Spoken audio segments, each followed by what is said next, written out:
Hello, guys. I'm Shane Davis, and once again, we're here for Pride Month. It is the American comic books industry's time of the year where we celebrate every character that happens to be gay.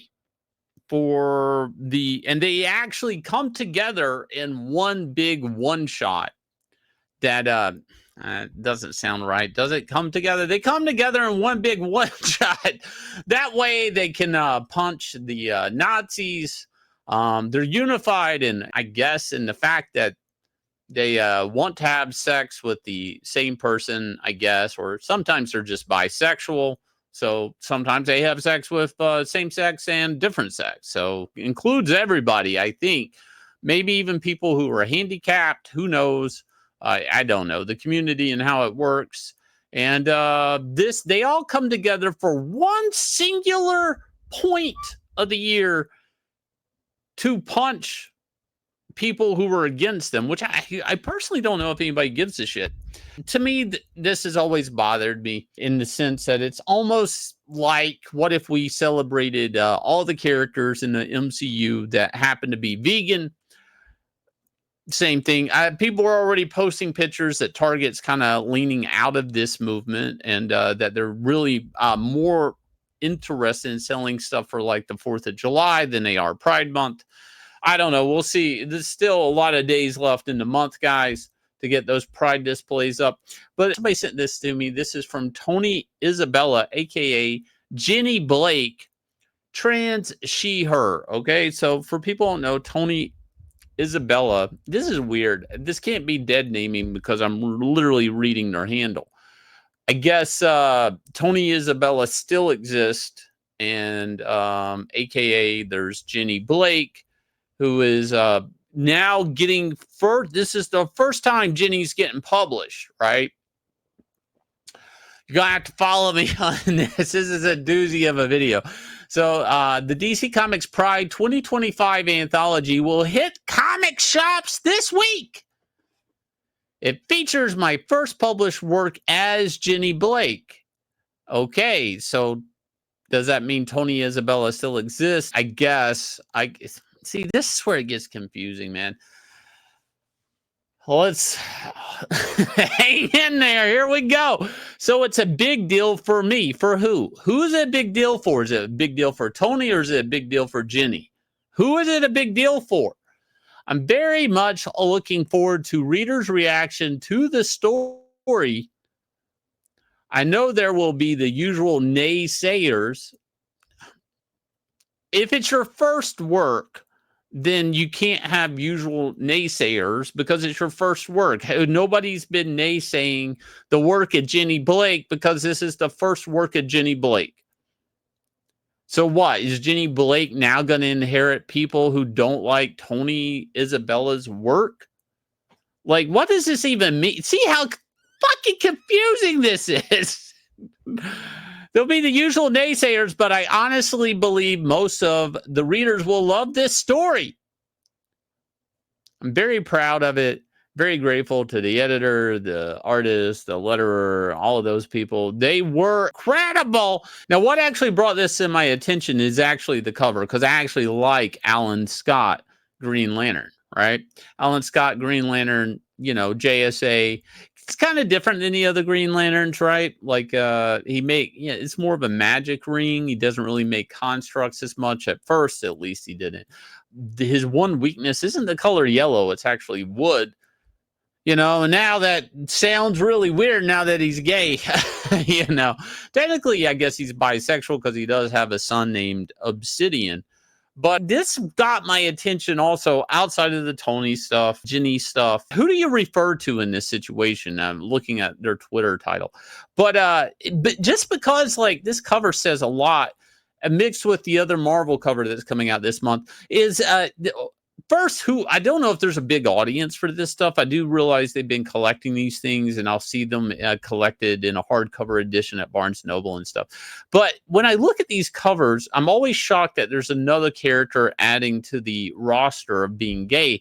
And in this situation, it's Alan Scott. And the other one, I was shocked that Juggernaut is gay, which I guess it's not even Juggernaut. It's the son of Juggernaut. So whatever. But if the American comic book industry still feels that this is an event, and it almost seems like it gets equal billing with Free Comic Book Day, right? It's an event that is supposed to bring traffic, selling traffic to comic stores. Then we have the Pride Month, which I don't really feel brings traffic. I've never had retailers say, Shane, you cannot believe the amount of money I make during Pride Month. I've never heard a retailer say that. But the amount of advertising that goes behind Pride Month is like insane. It's insane to me in the comic book industry.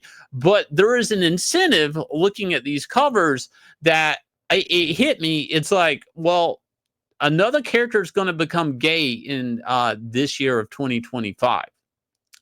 Not for this book, but for the sake of Pride Month 2026. And then in 2026, another character will have to become gay.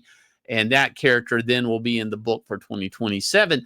And eventually we're going to end up with like either what I would call like knockoff versions of these characters, variant characters of Flash or Superman, or like, and they're all gay. You know, historically, one of the bigger gay characters was the Superman that was Jonathan Kent. And now they won't even call him Superman. Now he's called the Super Son. They ripped the cape right off of him and changed him into primarily a red suit and put him in a book like Secret Six because nobody cares. Nobody cares about the character. Nobody, you know, it was all like a marketing tool to sell, I guess, a Superman t-shirt with the rainbow flag connected to it. And look, there's some corporate aspects of this, right? I mean, the average guy at HBO or the average guy at Warner Brothers or whatever, they don't really care about Alan Scott Green Lantern. They just know he's technically a Green Lantern, and he's technically not the one that they care the most about, meaning Hal Jordan or John Stewart. So yeah, sure, let's throw him, let's sacrifice this character to Pride Month. And that's where we're at, right? Like, let's be honest. Your favorite comic book superheroes are up to be sacrificed to upcoming this year for next year's Pride book, so they can be prominent on the cover and scratch heads like, wait, I didn't know that character was gay.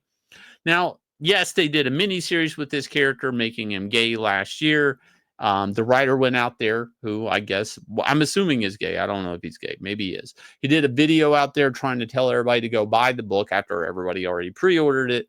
And said, let's make this book sell to make Comicsgate mad. Nobody really cared, except me. I guess I like Alan Scott. I guess I still cared a little bit. But, it, you know, for what it is, you know, this character got ran down the street basically to buying, not just being gay, but buying male prostitutes. I guess he was buying hookers.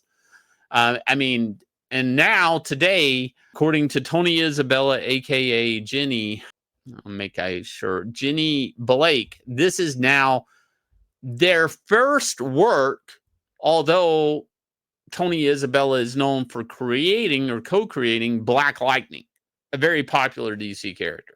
One of the main black characters on the Justice League at times outside of John Stewart. So now this is their first work premiering in Pride Month. It's just weird, okay? Like, and complicated.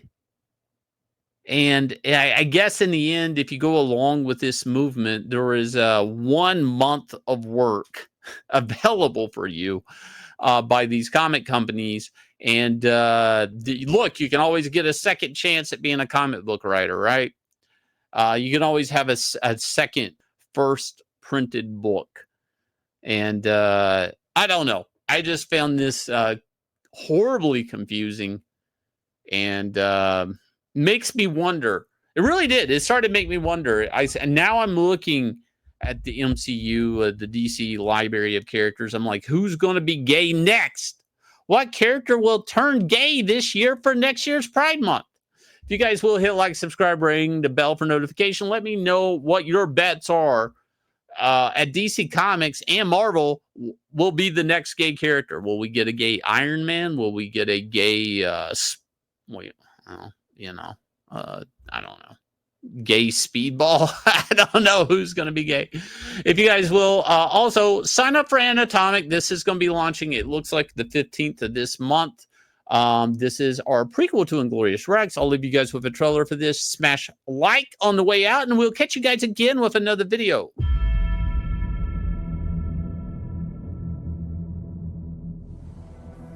If fighting was a god, I would worship him. I would bow to him. I would pray for victory.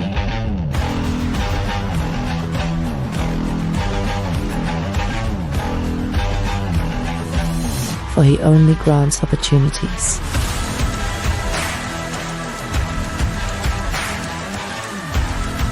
But behind every god lurks a devil. And the devil wants me to take a dive. My name is Anatomic.